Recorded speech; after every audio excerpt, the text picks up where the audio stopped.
Good morning. Nope, still turning.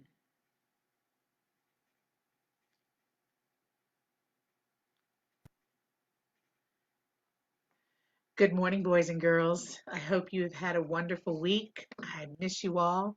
I'm enjoying our Thursdays where we get to run and have some fun and enjoy our laughter together. We ended last Sunday finishing up with Joseph's life. Joseph had a adventurous life, a hard life that ended in a good life for him and his family, if we remember that. What book were we in? Does anybody remember? It was the book of Genesis. And now we are going into the book of Exodus. And who can tell me, is that Old Testament or New Testament? I bet you all are hollering out Old Testament and you'd be right. Well, like I said, we're in the book of Exodus. Now remember, we're still in Egypt at this point. And we need to remember how many Hebrews Joseph's family moved into Egypt. And there were about 70 of them. So just think about that, 70 people into an entire nation. All right. Remember, they were all part of Joseph's family. But now we are 200 years later, approximately. There's a new Pharaoh.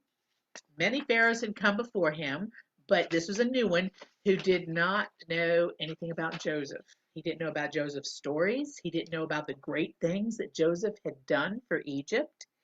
And he started to look around and he thought, there are a whole lot of Hebrews in our nation. And he began to panic. What if they joined forces together against Egypt? That did not make him happy. It did not make him happy at all. He thought about war, he thought about what they could do, and he began to treat them very badly. And he began to make them work harder and harder as Egyptian slaves. Now, think about it. If you have somebody you don't want to be against you, why in the world would you start treating them badly? Well, he did. But this did not stop the Hebrews. They continued to have more children. So the king made their lives even harder. He made them work harder and he tried to make them bitter people. They still continued to multiply greatly. Well, then the king decided, let's go to a different method here. And he went to the midwives. Now, a midwife is somebody who helps a woman to deliver a baby. And he went to these midwives and he said, if a boy is born, kill it. If it's a girl, you can let it live. Well, these midwives, these Hebrew women, they knew who God was, and they knew that God would not be happy if all these baby boys were killed. Well, do you think this made the Pharaoh happy? No, it did not. But you know what? The midwives were more worried about pleasing God than they were about pleasing the Pharaoh. And guess what? The Hebrew people multiplied even more. So now Pharaoh made a law, a command to all his people saying, every son who is born must be tossed in the river, but you may let the girls live. Well, this is not a happy time for a lot of people. But let's go back into a little history now. The house of Levi. Now Levi was a brother to Joseph. He was one of Jacob's sons. Now he's been gone a long time, so he's not there, but they continue with the name, the house of Levi. So this is his family many years down the road. Now Joseph's been gone many years, Levi's been gone many years, and now again, there's a marriage. So one of the people in the house of Levi is getting married. Well, the lady of the marriage has this beautiful baby boy, and she hid him for 3 months. Remember, what was she supposed to do? She was supposed to toss him in the river. Well, she could not see herself tossing this beautiful little baby boy into the river, so she hid him. When he got to be about 3 months old, she realized she can't hide him much longer. So she took that little baby boy to the river and she built a basket. In the Bible, they call it a little ark out of bulrushes, which would be vines and branches from little trees. She put pitch on it, which if you've ever touched a pine tree when the sap is running and that pitch is sticky, well, that's what she put pitch and asphalt on it to make it waterproof. And she took that beautiful baby boy and she placed him in that basket. Then she took the basket and she placed it in the reeds by the riverbank. It had to have broken her heart. Can you imagine her having to float that little basket with her beautiful baby boy down the river? Well, these rivers were teeming with crocodiles too, so the fear that must have been in that mama had to have been horrendous. But that little baby boy had a sister. Her name was Miriam, an older sister, and she stood by the water and she watched to see what was happening to her brother. Well, just down the river, the Pharaoh's daughter was bathing. She was there with many of her handmaidens, and as they walked along the river with her, well, she looked down and she saw this basket, and she sent her maid to get it. They brought it to her, and she opened it. And what did she see when she opened that basket but that beautiful baby boy? And he was crying. She knew he was a Hebrew baby. I'm assuming she knew probably by the clothes he was wrapped in or the blanket he was wrapped in. But she felt such compassion for that baby as he cried. Well, guess who was still watching? His big sister Miriam. And she went to the Pharaoh's daughter and she said, "Can I bring you a Hebrew woman who can help you nurse this baby?" And the Pharaoh's daughter agreed. So she went, and guess who she got? She brought her mama, the baby boy's mama. And she brought her to this Pharaoh's daughter. And the Pharaoh's daughter said, "Take my baby, nurse him, help him, and I will pay you a good wage."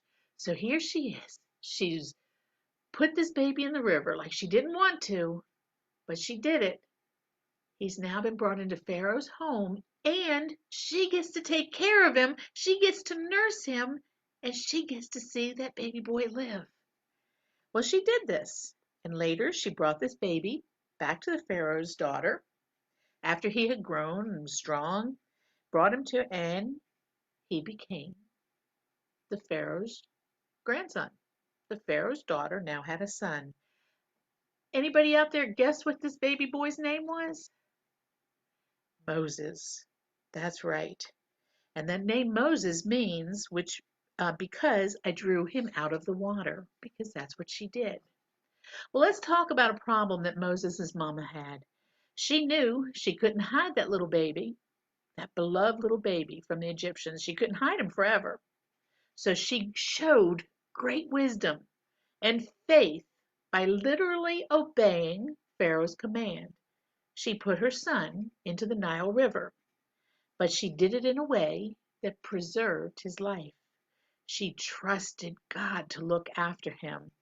We don't know whether Moses' mom hoped that the Pharaoh's daughter would find the baby. We have no idea of knowing what she was thinking. But after doing everything she could for her son, she was willing to leave him in God's hands. Boys and girls, that is what I want you to take away from today's story. The story of Moses and his mama shows how we need to trust in God, even when things seem hopeless. God has you, He loves you, and He wants good to happen to you. But you have to do your part too. You have to trust Him, you have to love Him, and you have to follow His commands.